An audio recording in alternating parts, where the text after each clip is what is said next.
Ji, orang boga pertanyaan. Pasti nanya. Dah Pasti saya sama. jelas. Mana mah terasup logika nanya Asup lagi. logika simple ieu mah.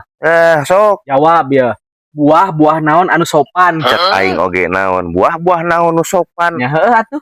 Moal aya ji buah anu sopan. Aya. Anu sopan mah jelema, makhluk hidup. Ai bubuahan mah teu moal aya nu sopan atuh haji teh. Aya, Bray. Berpikir secara logika tah sing encer sing eta pokoknya mah unem dirinya teh. Astagfirullahaladzim ji. Euy. Ya, sani niti urang deket jeung maneh mere pertanyaan can aya nu bisa dijawab ku jelema. Maneh mah tidak asup logika. Lain ku masalah teu bisa dijawab soalna otak didinya na mentok. Berpikir geura Bray secara logika. Dina logikana bubuahan di mana teh aya nu sopan, namun jelema muhun sopan. Aya. Matak nanya ogen aya jawabanana Bray.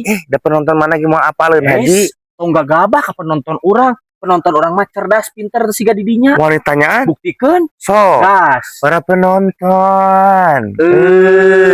Cik penonton komen, buktikeun kasih Bray pira penting teu bisa ngajawab buah naon anu sopan. Buah naon sih teh? Hei, tanya deui, nya buah mangga. Eta mah buah haji, maksudnya buah mangga teh buahna, lain punten mangga. Ngaranna oge teu tebakan. Mangga. Beugeut kita wa. Sarai maneh taruksak.